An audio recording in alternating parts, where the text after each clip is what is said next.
Você pode fechar um pouco seus olhos, vamos orar.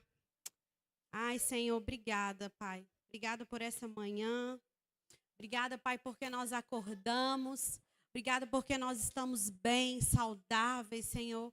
Obrigada pela oportunidade que nós temos, Pai, de adorar ao Senhor, de nos render ao Senhor, Pai, e de aprender mais um pouco. Obrigada, Senhor, porque eu me submeto à sua unção, eu me submeto ao seu ministério, eu me submeto, Senhor, ao seu chamado, Pai. Cumpre em nós, cumpre em mim, Senhor, nessa manhã, o seu querer e a sua vontade. Eu me comprometo, Pai, em ser um canal limpo para transferir aquilo que o Senhor colocou no meu coração, Pai, para abençoar a vida dos meus irmãos. Porque eu sei que nós não vamos sair daqui da mesma forma, Pai. Porque luz vai chegar no nosso coração, porque a sua palavra é luz. A sua palavra é tudo que nós precisamos. Por isso nós vamos crescer, nós vamos avançar. E a nossa vida, Pai, nunca mais será a mesma. Obrigada por uma manhã de arrependimento. Obrigada por uma manhã, Pai, de clareza espiritual, de portas abertas, Senhor. Obrigada, Pai, por entendimento, Pai, revelação da sua palavra chegando no nosso coração, Pai. E trazendo mudança, Pai, para a área que nós precisamos nas nossas vidas, Senhor. Nós trazemos a nossa mente cativa ao seu senhorio, à sua palavra. Essa é a oração, Pai, e receba a nossa adoração, receba o nosso louvor, receba, Senhor, a nossa adoração e a nossa oração com um aroma suave, Senhor, ao Senhor. Nós te agradecemos, Pai, dizemos que nós amamos ao Senhor. Cumpre em nós, Senhor, nessa manhã, o teu querer e a sua vontade. Em nome de Jesus. Amém. Queridos, eu quero compartilhar com vocês uma palavra nessa manhã. E eu não estou aqui de antemão trazendo condenação para ninguém, mas eu quero que nessa manhã nós melhoremos aquilo que nós precisamos na nossa vida. E eu quero falar nessa manhã sobre a essência da vida cristã. Qual que é a essência, Isabela, da vida cristã? A essência da vida cristã é viver em santidade, é viver uma vida que agrada ao Senhor, é viver uma vida reta, pura diante do Senhor. E esse é o desejo de Deus. Que a gente viva de maneira digna, de maneira santa diante dele. E esses dias eu vi algo no Instagram e eu fiquei um pouco triste com a situação, né? Eu vi um estudo das pessoas falando sobre uma hipocrisia religiosa. E lá falava a respeito de cristãos que vivem de maneira hipócrita, que não estão dando bom testemunho. E as pessoas nos comentários estavam dizendo, tá vendo? Por isso que eu não vou à igreja. Tá vendo? Por isso que eu não sou crente, eu prefiro estar na minha casa. E aquilo eu fiquei um pouco triste com aquela situação. Que eu disse, Pai, nos perdoa. Porque nós não estamos vivendo de maneira digna da vocação que o Senhor nos chamou. Nós, às vezes, não estamos vivendo de maneira santa, de maneira reta. Porque quem vive, querido, de maneira santa, de maneira reta, dá bom testemunho para as pessoas. E por que às vezes a igreja, eu não estou falando somente da igreja, Verbo da Vida Milionários, mas a igreja em um modo geral, eu não sei se você percebe isso, mas a igreja em um modo geral tem vivido dias de frieza espiritual. Você percebe isso?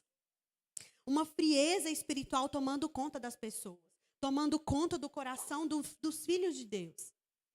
E, queridos, eu fiquei pensando, se eu fico triste com essa situação, imagina o Senhor. Imagina como o Senhor está. Porque, queridos, é muito mais do que vir ao culto, levantar as nossas mãos aqui, dizer, cantar maravilhoso, e cantar para Ele, e ouvir uma palavra e ir embora. Não, queridos, é muito mais do que isso.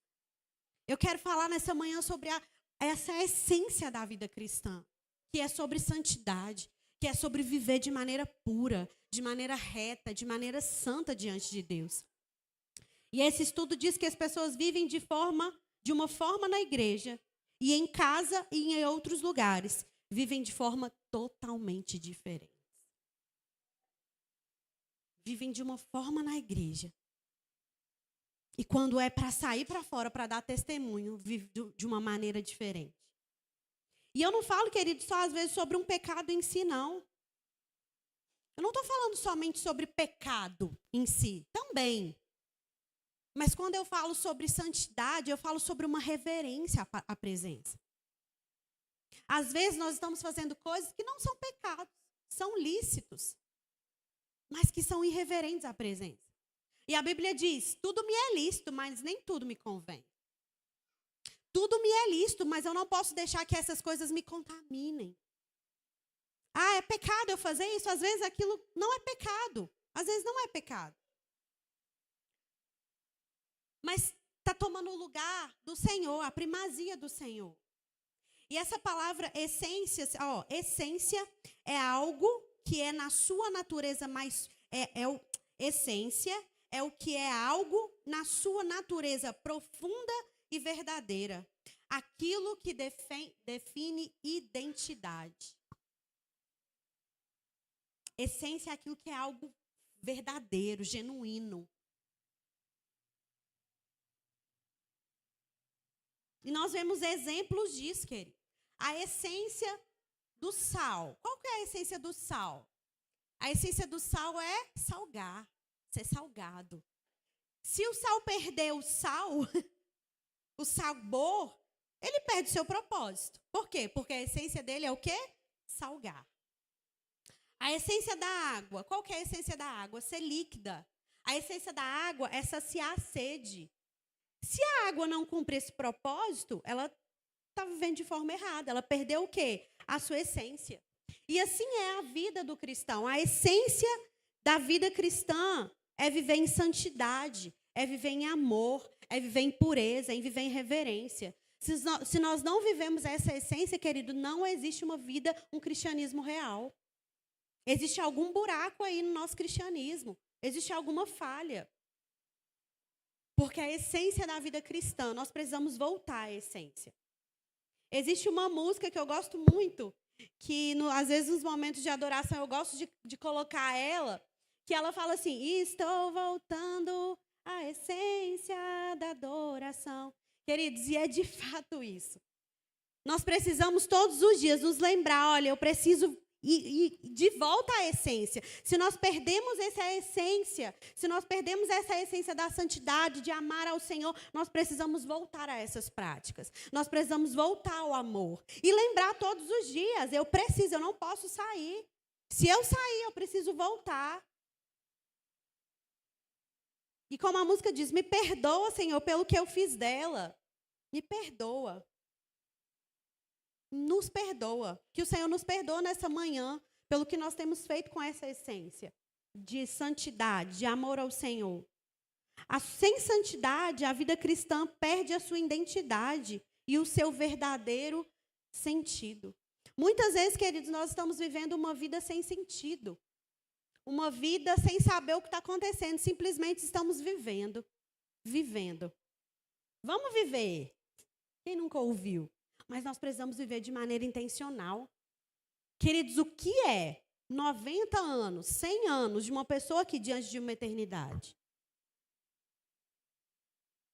É muito pouco. Sabe o que é eternidade? Eternidade é um tempo que não acaba. Eternidade é um tempo que não tem fim. E como que nós vamos querer passar a eternidade com o Senhor, sendo que aqui, durante 90 anos, 100 anos que nós passamos aqui nessa terra, nós não vivemos de forma irreverente a Ele, a sua presença? Santidade não é uma opção, não, queridos. Santidade é uma necessidade. Sem isso, querido, nós vamos morrer. Nós vamos enfraquecer todos os dias e vamos morrer. Santidade é viver separado do pecado. É viver separado daquilo que desagrada ao Senhor. É viver consagrado aos propósitos dele. Eu não estou pregando aqui, queridos, uma perfeição. Não é isso que eu estou dizendo. Não estou falando de perfeição. Por quê? Porque ao longo do caminho nós vamos errar. Mas a Bíblia fala, queridos, que o pecado ele precisa ser um acidente de percurso. Pai, eu errei nessa área. E quando nós erramos em alguma área, vem aquele freio no coração, não é verdade? Ixi, não está legal essa área. E aí você tem a oportunidade. A Bíblia diz, olha que coisa maravilhosa, que quando se porventura algum dia nós pecarmos, a gente precisa arrepender. Por quê? A Bíblia diz, nós temos um advogado no céu. Jesus, o justo juiz. Ele é responsável não só pelos nossos pecados, mas os pecados do mundo inteiro. Ele nos perdoa, querido. Se nós formos diante dele com arrependimento, e é diferente o arrependimento do remorso. O arrependimento, quando nós pecamos e arrependemos, aquele arrependimento traz uma mudança de rota. Aquele arrependimento traz uma metanoia, uma mudança de mente. O remorso não, o remorso traz a tristeza ali naquele momento, mas depois volta às velhas práticas. Mas nessa manhã, querido, se existe alguma área na nossa vida que precisa de arrependimento, eu quero que nós saímos daqui nessa manhã com isso no nosso coração. Para alguma área que nós precisamos. E como eu disse, eu não estou falando sobre perfeição, mas sobre um coração, queridos, que deseja agradar ao Senhor. Um coração irreverente à sua presença. Um coração que arrepende quando erra. Um coração que busca caminhar sempre à luz da palavra. Um coração disponível, um coração sensível, disposto a obedecer, disposto a fazer a diferença, disposto a dizer, Pai, me perdoa, eu errei nessa área. Me perdoa porque eu errei, eu fui falha nessa área e está tudo bem, queridos. Como eu disse, eu não estou pregando perfeição. Está tudo bem quando você errar. Se você errou hoje pela manhã, está tudo bem. Você tem a oportunidade de se arrepender e não fazer mais. Quando Jesus ia orar por alguém, ele falava assim, vai. Não, ele disse, olha, os seus pecados estão o quê? Perdoados. Mas ele disse o quê? Vai e não peques mais. Por quê? Porque o arrependimento traz isso. Se nós estamos errando em alguma área, precisamos trazer esse arrependimento e essa mudança. A palavra santo significa separado do comum, separado do impuro, de coisas que são contaminadas.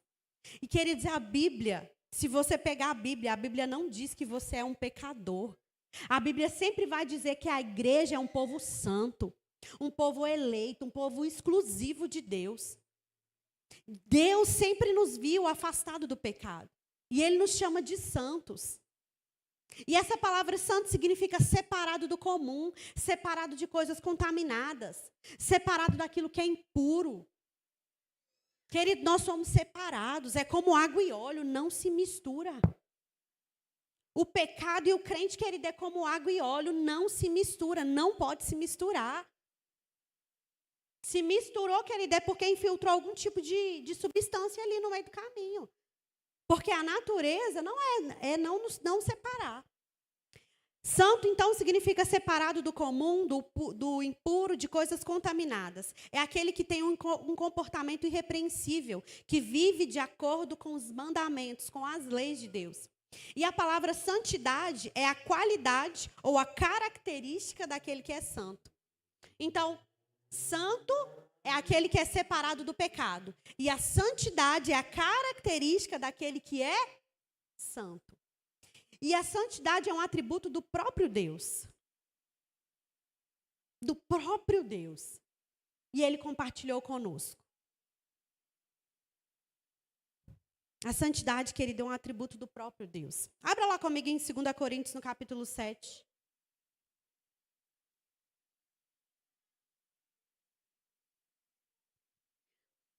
Segunda Coríntios, no capítulo 7, versículo 1, diz assim: Amados, visto que temos essas promessas, purifiquemo-nos de tudo que contamina o corpo e o espírito, aperfeiçoando a santidade no temor do Senhor. Olha que coisa maravilhosa. Aqui a Bíblia diz que a santidade, ela é aperfeiçoada no temor do Senhor. A Bíblia não diz que a santidade ela é aperfeiçoada no amor do Senhor, mas ela diz que a santidade ela é aperfeiçoada no temor do Senhor. Por isso que a Bíblia diz que nós precisamos desenvolver a nossa salvação com temor e tremor. Quando nós falamos de temor, nós falamos de uma reverência, não é medo. Temor não é medo de Deus. Temor é um respeito, temor é uma reverência à sua presença. E a Bíblia diz que o que aperfeiçoa a santidade em mim é o temor, a reverência, o respeito que eu tenho no Senhor. Santidade é produzida debaixo de uma atmosfera de temor. E às vezes isso ao longo dos anos, queridos, isso tem perdido dentro da igreja. Falta de temor, falta de reverência à presença. E o nosso papel, querido, é não nos contaminar. Não nos contaminar com as coisas que estão no mundo. O nosso objetivo, a nossa responsabilidade, o nosso papel é não nos contaminar. Nós não podemos nos contaminar com essas coisas. Jesus está voltando, queridos. Nós já ouvimos falar isso há muito tempo. Se Jesus estava voltando há muitos anos atrás, imagina hoje. E quando Jesus voltar, ele espera encontrar uma noiva pura, uma noiva santa, uma noiva irrepreensível, uma noiva com temor à sua presença. E, queridos, nós somos noivas de Cristo, não é verdade? E como noivas de Cristo, querido, nós não podemos ficar de casa com o diabo. Nós precisamos ser respeitosos à presença, respeitosos ao nosso noivo. Eu já falei isso aqui uma vez, queridos, e eu volto a dizer, você tomaria água, se eu falasse com você assim, olha, eu vou te dar esse copo de água para você tomar. Aqui tem 98% de água mineral, mas tem 2% de água de esgoto. Você tomaria? Responde para mim, você tomaria ou não? Mas é só 2%. Mas aquele 2% de água de esgoto, ele vai recontaminar, ele vai contaminar todos os 98% de água. Não vai?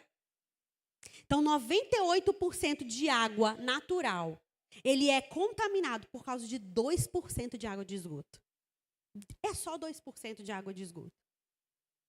Por que às vezes, queridos, a gente permite que pequenas coisas da nossa vida nos afastem de viver essa vida de santidade ao Senhor? Às vezes, querido, existem 2% de coisas das nossas vidas que estão contaminando os 98%. Ah, mas eu venho à igreja, eu devolvo o dízimo, eu sirvo ao Senhor, eu faço as coisas, eu leio a Bíblia, eu oro. Tá tudo bem. Tem 98% bem, mas existem 2% que estão contaminando todo o resto. Querido, nós não podemos viver 98% de Deus e 2% do mundo, não. Luciano Subirá diz que um pouco de coisa ruim pesa muito mais do que muita coisa boa. Às vezes nós estamos vivendo 98% tudo certo na nossa vida, mas aqueles 2% de coisas que nós sabemos que nós precisamos melhorar está contaminando o resto. Está contaminado, querido, não tem jeito. Santificação se refere à nossa posição em Cristo. A Bíblia diz que ele nos santificou, ele nos justificou. Então, a santificação é a posição que eu e você estamos em Cristo. É assim que Deus nos vê. É nessa posição que Deus nos vê. Deus nos vê afastado mesmo do pecado. Deus nos vê nessa posição de santos. Por isso que ele sempre nos chama de santos. Porque ele nos vê nessa posição. E a santidade, ela começa com a decisão de se afastar mesmo daquilo que está contaminando a nossa vida. De se afastar do pecado. De se afastar de coisas que estão desagradando ao Senhor. Que desagradam ao Senhor. A santidade, ela envolve, querido, escolhas diárias. A santidade, ela envolve escolhas diárias. Todos os dias nós fazemos escolhas, não é verdade? Hoje, quando você acordou pela manhã, você escolheu vir à igreja. Você escolheu uma roupa. Você escolheu tomar um café. Não é? Todos os dias nós fazemos escolhas. E a santidade, querido, ela envolve escolhas diárias. No que a gente vê, no que a gente ouve, no que a gente fala, no que a gente faz. São escolhas que nós fazemos. 1 Pedro, no capítulo 1, o versículo 14, diz assim: como filhos obedientes, não nos deixemos amoldar pelos maus desejos que outrora nós vivíamos no tempo de ignorância. Mas assim como é santo aquele que os chamou, sejam santos vocês também em tudo o que fizerem. Porque está escrito, sejam santos porque eu sou santo. Ele diz, como filhos obedientes que vocês são, não se deixe entrar no molde das coisas que você vivia quando você não conhecia o Senhor, num tempo de ignorância. Aí ele disse, mas como é santo aquele que os chamou, sejam santos vocês também em tudo o que fizer. Ele não diz 98% da sua vida seja santo. Ele não diz metade das coisas seja santo, mas ele disse, seja santo em tudo que fizer. Então, se a Bíblia diz, querido, que eu preciso ser santo em tudo que eu fizer, é simples assim. Deve ser assim, ponto final. Sabe, queridos, pela falta dessa essência, né, da vida cristã, que é a santidade, pela falta da santidade, dessa essência maravilhosa, o pecado, às vezes, tem se tornado normal no meio da igreja. As coisas erradas têm se tornado normais. Ah, não tem nada a ver. Ah, isso não tem nada a ver. Ah, mas isso é... Tem gente que faz muita coisa pior. Eu não roubo, eu não mato, eu não me prostituo. Ah, não tem nada. Isso aqui que eu estou fazendo não tem nada a ver, não. Querido, mas está ferindo alguém que está dentro de você, que é o Senhor. E às vezes o pecado ele tem se tornado normal. E muitos, a Bíblia diz que muitos crentes estão com a mente cauterizada. Justamente por achar que, isso não tem nada demais. A Bíblia falou sobre isso, sobre mente cauterizada. Quando a gente cauteriza alguma parte do corpo, aquela parte, ela perde o quê? Sensibilidade, não é? Quando aqui uma área é cauterizada, ela perde sensibilidade. Então, olha o que a Bíblia diz. Que muitos estão com a mente, com a alma cauterizada. Perdeu a sensibilidade, querido. Existe ali uma perda de sensibilidade. Aquele pecado que já não incomoda mais. Ah, não tem nada a ver. Não traz arrependimento. Mas essa manhã, queridos, eu quero que nós saímos daqui com essa consciência no nosso coração.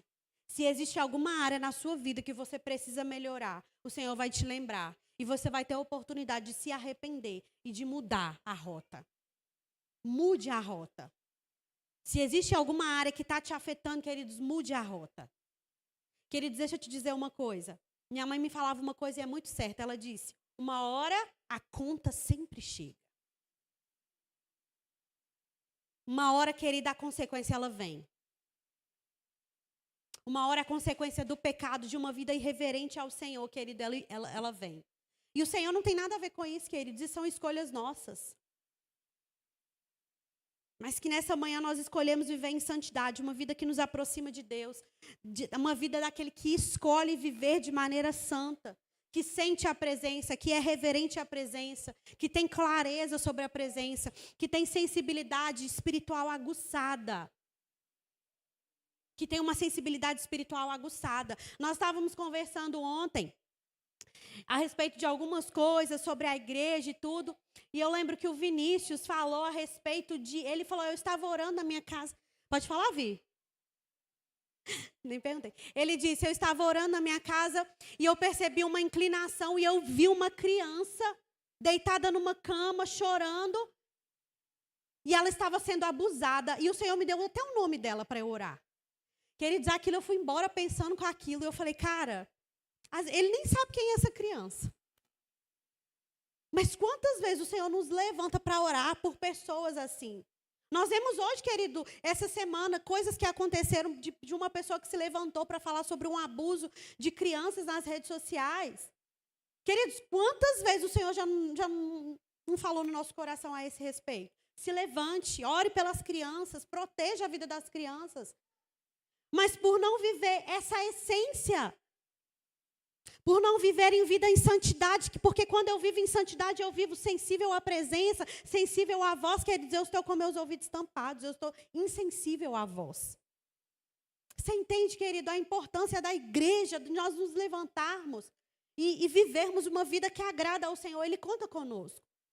O Senhor precisa de nós nessa terra. Aqui nós somos boca de Deus, nós somos a mão de Deus nessa terra. Queridos, o mundo só não está pior por causa da igreja. Porque existem pessoas que vivem de maneira santa, de maneira reta, de maneira digna. Quantas vezes o Senhor já deve ter comunicado coisas no nosso coração? E às vezes nós estamos insensíveis e não estamos entendendo, ouvindo, para orar. Ser eficaz a nossa oração. Sermos assertivos nas nossas orações. Queridos, chega de só simplesmente orar e falar, deitar na cama, Pai, obrigado pela cama que eu durmo, obrigado por mim, eu, obrigado pela minha casa, obrigado. Não, queridos. Não. Existe um mundo que está precisando de nós. Nós estamos aqui para resgatar. Nós não estamos aqui para viver simplesmente uma vida, um cristianismo perfeito só para mim. Não. Se eu vivo esse cristianismo perfeito para mim, eu preciso mostrar para as pessoas. E eu quero que você saia daqui nessa manhã com essa consciência. Eu preciso cumprir o meu propósito, eu preciso de fazer, e eu preciso de ouvir ao Senhor. E para ouvir o Senhor de maneira clara, eu preciso estar sensível à sua voz. Eu preciso estar irreverente à sua presença. Hebreus capítulo 12, no versículo 14, diz assim: esforcemo-nos para viver em paz com todos e para serem santos. Sem santidade, ninguém verá o Senhor. 1 Tessalonicenses capítulo 4, versículo 7 diz: porque Deus não nos chamou para a impureza, mas para a santidade. Meu Deus do céu. Deus não nos chamou para aquilo que é sujo, impuro, profano. Deus nos chamou para viver de maneira santa. Essa é a essência. Sabe? O cheiro, essência, um cheiro da vida cristã. Precisa ser a santidade. Quando nós andarmos na rua, querida, as pessoas precisam sentir esse cheiro. Precisam sentir essa essência em nós. Apocalipse 22, no capítulo 11, diz assim: o injusto faça ainda mais injustiça. O impuro pratica impureza, mas o justo faça justiça. E o santo se santifique mais. Queridos, às vezes nós vivemos de maneira irreverente mesmo a presença. Que coisa feia isso que nós fazemos com o Senhor às vezes. Vivemos de maneira irreverente, com preguiça. Queridos, uma hora a conta vai chegar. Uma hora nós vamos ser cobrados por isso. Uma hora nós vamos estar lá no tribunal de Cristo e nós vamos apresentar as nossas obras. Então, a gente percebe que existe um dano por não seguir a santificação. E a santificação ela não deve ser negligenciada, querido. Não deve ser deixar para depois, não. Nós estávamos presos no pecado. Mas a Bíblia diz que nós estávamos presos, mas nós fomos transportados do império das trevas para um reino de luz. Nós estávamos em um império de trevas, mas a Bíblia diz que nós somos transportados para um reino de luz. Nós estávamos presos no pecado, mas nós somos libertos por ele. E hoje, querido, a gente precisa vigiar essa liberdade, para a gente não ser preso de novo nessa escravidão. Como que é possível ser preso de novo, Isabela? Se inclinando para as coisas da carne, satisfazendo os desejos da carne, vivendo de maneira indigna diante do Senhor. Não é possível, queridos, e eu vou te dizer uma coisa. Não é possível a gente andar em santidade se a gente sempre estiver cercado de pessoas que são carnais, que mantêm a carne mais forte que o espírito. É impossível a gente viver santidade do lado dessas pessoas. E eu li algo muito interessante que eu queria trazer para vocês, que diz assim: nem sempre nós percebemos, mas as pessoas ao nosso redor nos influenciam diretamente na nossa caminhada com Deus. Quando nós cercamos de pessoas carnais, aquelas que vivem segundo padrões desse mundo, sem buscar agradar ao Senhor, corremos risco de pouco a pouco nos esfriar na fé. Palavras, atitudes, ambientes podem nos desviar do propósito, sem que notemos. Por isso é essencial vigiar, manter um coração firme em Deus, buscar a companhia daqueles que nos impulsionam a viver em santidade. Viver para agradar a Deus exige decisões diárias, inclusive sobre com quem escolhemos caminhar. A Patrícia disse algo ontem aqui sobre pessoas insatisfeitas. Ela disse que pessoas insatisfeitas, elas drenam a nossa fé. É como se fosse um dreno. Sabe um dreno que você coloca, que é um cano fininho, que drena aquele tanto de líquido? E ela diz, pessoas insatisfeitas, que são pessoas que vivem de forma carnal. São pessoas que drenam a nossa fé, drenam a nossa alegria. E às vezes, queridos, essas pessoas estão drenando a santidade que existe dentro de você. Essa reverência que existe dentro de você. E às vezes nós nem notamos.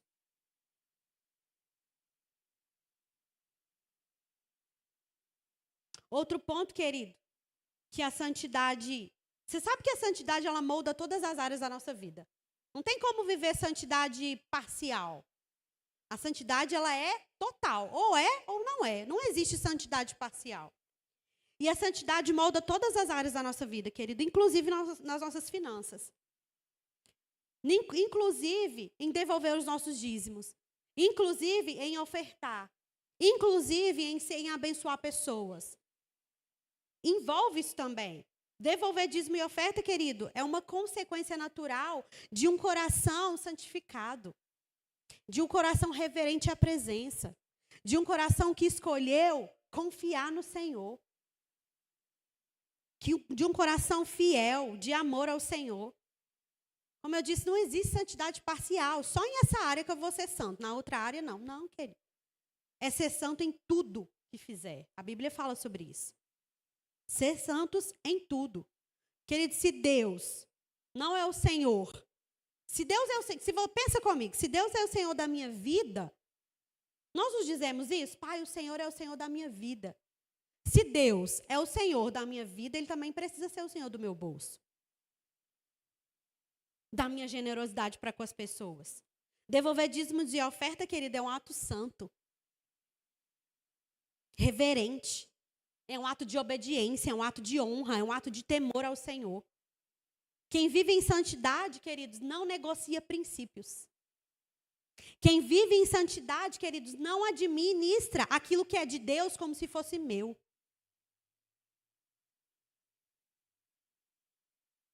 Quem é santo, querido, obedece, confia, honra. Quem é santo, querido, vive afastado do pecado, mas vive uma vida reverente. Não é simplesmente, querido, se afastar do... eu não peco. Mas às vezes não vive de forma irreverente, respeitosa diante de Deus. Santidade não é apenas sobre se afastar do pecado. É sobre viver para Deus em tudo. Olha que frase maravilhosa. Não é viver só afastado do pecado, mas é viver para Deus em tudo. Em todas as áreas, nas nossas finanças, na nossa vida profissional, na nossa vida com as pessoas, no nosso trabalho. Dando bom testemunho. Será que nós estamos dando bom testemunho no nosso trabalho com as pessoas? Isso faz parte, querido, de uma vida reta diante de Deus. Dízimo, querido, não é caridade. Dízimo é aliança. Se você está com esse pensamento, eu preciso de dar para ajudar a igreja. Não é isso, querido. É uma aliança, é um compromisso. Quando eu devolvo meu dízimo ao Senhor, eu digo, Pai, é uma forma de gratidão ao Senhor. Queridos, Ele fez muito por nós.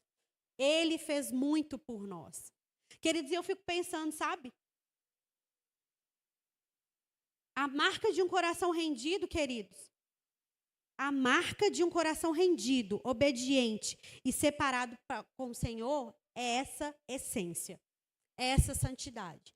E eu fico pensando, sabe, queridos?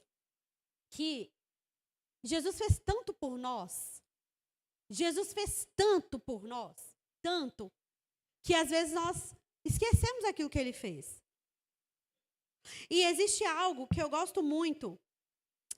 É um escrito do Augusto Cury. Quem aqui conhece o Augusto Cury?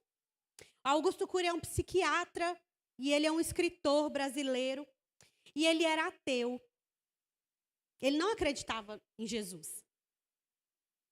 E ele é um estudioso. E olha o que ele disse. Ele disse assim, eu fui um dos maiores ateus que já pisou nessa terra. A minha teoria estuda a construção de pensamentos e a formação de pensadores. Eu estudei Einstein, Freud e fui até Jesus Cristo. Olha o que ele disse. Eu esperava encontrar alguém de seu menor valor. Estudei a vida dele, a sua história, as suas reações, as suas ações. Fiquei perplexo, porque percebi que ele não cabe no imaginário humano. Eu me curvei diante da sua inteligência. Me surpreendi com essa análise e fiquei perplexo com o homem mais inteligente da história. Veja bem, Pedro era imperativo, tenso, ansioso. João era bipolar. Tomé era paranoico. Mateus era corrupto. Judas era dissimulado. Quem é que conseguiria escolher um time desses para executar o maior projeto da sua vida? Mas por incrível que pareça, e para o espanto da ciência, ele transformava pedras brutas em obras-primas. Eu fui em lágrimas ao perceber o que os jovens eram e o que eles se tornaram. Eles foram apóstolos da sabedoria, da generosidade, da sensibilidade, graças ao amor de Jesus. Jesus não teve medo de chorar diante deles. Só um grande mestre é capaz de falar dos dias mais difíceis e tristes da sua vida para seus alunos aprenderem a escrever os capítulos mais importantes da sua história nos momentos mais dramáticos. De fato, Jesus foi o homem mais inteligente da história. Ele controlava suas emoções com maestria. Ele conseguia fazer a poesia no caos. Ele transformava prostitutas em rainhas. Ele era tão generoso que era capaz de transformar a quem estava à margem da sociedade em príncipes e princesas. Com a avalanche de sentimentos estressantes que ele viveu durante a sua infância e durante a sua vida, Jesus tinha muitos motivos para ter depressão e ansiedade. E eu me pergunto, que homem foi esse? Inclusive, quando Judas o beija, ele fala, amigo, para que viestes? Que homem era esse que dava tudo o que ele tinha àqueles que pouco tinham? Ele não tinha medo de ser traído, ele tinha medo de perder um amigo. Portanto, quando estudei a sua mente, eu me curvei humildemente diante da sua vida e da sua inteligência e percebi que Jesus não cabe no imaginário humano, porque ele é real e ele é apaixonante. Queridos, olha o que um ateu disse sobre Jesus. E ele estudou a fundo sobre a vida de Jesus. E ele disse, eu me curvei diante da sua humildade. E eu fico pensando, queridos, diante desse conhecimento de quem Jesus é, como é possível nós vivermos uma vida irreverente a ele? Como ainda é possível viver? Queridos, essa manhã é uma manhã de virada de chave na sua vida. Essa manhã, queridos, é uma nova história. Existe uma nova história para você. Eu estou falando para alguém aqui nessa manhã, Deus quer construir em você uma nova história, com uma nova perspectiva de vida. Queridos, esse texto mostra que Jesus, ele não tinha apenas uma vida plenamente perfeita, não. Mas ele transformava caráter. Ele transformava caráter de pessoas que eram imperfeitas. Isso é santidade em ação. Isso é transformar primeiro o interior antes de transformar o exterior. Isso é viver de forma santa. Queridos, e assim como Jesus é, nós somos nessa terra. Nós precisamos ser nessa terra. Charles Spurgeon diz assim, a verdadeira conversão dá segurança à pessoa, mas não lhe confere o direito de parar de vigiar. Todos os dias nós precisamos vigiar, queridos. Todos os dias. John Wesley disse, sem santidade ninguém verá o Senhor. Isso não é apenas uma doutrina, é um chamado para viver. Billy Graham diz, pare de tentar adivinhar quando Jesus vai voltar. Estejam preparados. Se Jesus voltasse hoje, queridos, ele ia encontrar uma noiva limpa, santa, pura, com essa essência. Billy Graham também disse assim, loucura é não ter tempo para Deus aqui na terra e querer passar a eternidade com Ele no céu. Ainda Billy Graham diz assim, santidade é a evidência de um coração que pertence a Deus. Não podemos negar a santidade e, ao mesmo tempo, dizer que somos discípulos. Não podemos negar a santidade e, ao mesmo tempo, dizer que somos discípulos de Deus. A.W. Tozer diz assim, presta atenção. Santos, que somos nós, ele disse, santos sem santidade são a tragédia do cristianismo. A Bíblia nos vê separados do pecado. A Bíblia nos vê santos.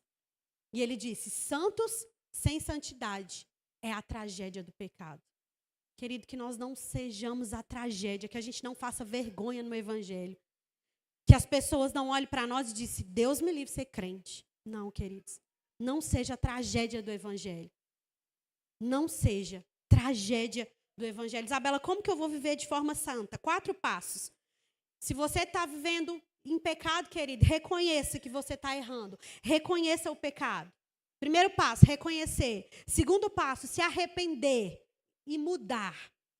Terceiro passo, se consagrar ao Senhor todos os dias. E quarto passo, praticar a palavra. Não tem como dar errado. Se arrependa. reconheça o pecado primeiro, se arrependa, se consagre e pratique a palavra. Desse jeito, querido, não tem como dar errado. Não tem jeito de dar errado. Queria chamar aqui o Ministério de Música, por favor. E para finalizar, eu quero ler um texto para vocês. E eu quero que você saia daqui com essa pulga atrás da orelha, com essa reflexão. Esse texto é para trazer reflexão mesmo para o seu coração. E o título do texto é: quem é você quando ninguém está vendo? É fácil sorrir quando... Preste bem atenção. É fácil sorrir quando todos estão olhando. É fácil ser gentil quando há aplausos. Ser forte quando há apoio. Ser íntegro quando há vigilância. Mas e quando a cortina se fecha? E quando a luz se apaga? E quando você está em silêncio no seu quarto? Quem é você nas conversas que só Deus ouve? É nos bastidores da vida que o verdadeiro eu aparece. Não é o que mostramos nas nossas redes sociais, nas fotos ou até mesmo nos cultos. Mas é o que somos quando não há plateia, quando não há cobrança, quando estamos a sós com a nossa consciência e com Deus. A verdade é que o caráter não se revela no palco, no secreto, não se revela no palco, diante das pessoas, onde as pessoas estão vendo, mas no secreto. Na forma como lidamos com as tentações, quando ninguém está vendo, na maneira como tratamos os nossos pensamentos, nas pequenas decisões que ninguém jamais saberá, mas que o céu inteiro assiste. Deus não se impressiona com máscara, ele sonda corações. Ele vê além de palavras, além das ações. Ele nos conhece profundamente e mesmo assim ele nos ama. Por isso, mais do que buscar parecer ser alguém diante dos outros, que o nosso clamor seja: Senhor, me ajude a ser verdadeiro quando ninguém estiver me olhando. Porque é ali no secreto que nascem os frutos mais sinceros. É ali que somos moldados. É ali que forma a nossa essência. E mesmo no anonimato, sejamos santos e fiéis. Que em cada decisão oculta, que em cada pensamento calado, a presença de Deus nos encontre e nos transforme. Porque no final, quem é você quando ninguém está olhando é exatamente quem você é. Quem somos nós, queridos, quando ninguém está vendo? É exatamente quem nós somos. Às vezes a gente tenta transparecer para as pessoas alguém que nós não somos. E às vezes a gente até esforça para tentar transparecer. Mas quem somos nós de fato é quem Deus sabe que nós somos. Às vezes nós fazemos coisas, vemos coisas, estamos falando coisas, ouvindo coisas, vendo coisas que desagradam ao Senhor e dizendo: não tem ninguém vendo. Mas lembre-se, querido, o céu inteiro está assistindo, junto com você. Falta de santidade, de temor, Senhor. A falta de santidade e temor ao Senhor compromete o nosso crescimento espiritual. A ausência de temor e a falta de santificação a Deus levam à arrogância, queridos. Levam à apostasia, a uma vida pecaminosa, de desobediência, de separação, de divisão, causando, querido, queda. E o que nós vemos hoje na igreja, uma frieza espiritual. Quem vive em santidade tem temor de entristecer ao Senhor, de entristecer o coração dele. Como eu disse, queridos, não é medo dele, mas é um temor, é um respeito, é uma reverência, é um amor à sua presença. Como eu disse quando eu iniciei aqui, eu não estou aqui para trazer condenação para ninguém. Mas eu estou aqui, queridos, como se fosse um bote mesmo, salva vidas. Trazendo clareza para o seu coração, para alguma área que precisa. E nessa manhã, queridos, eu oro para que revelação caia no seu coração.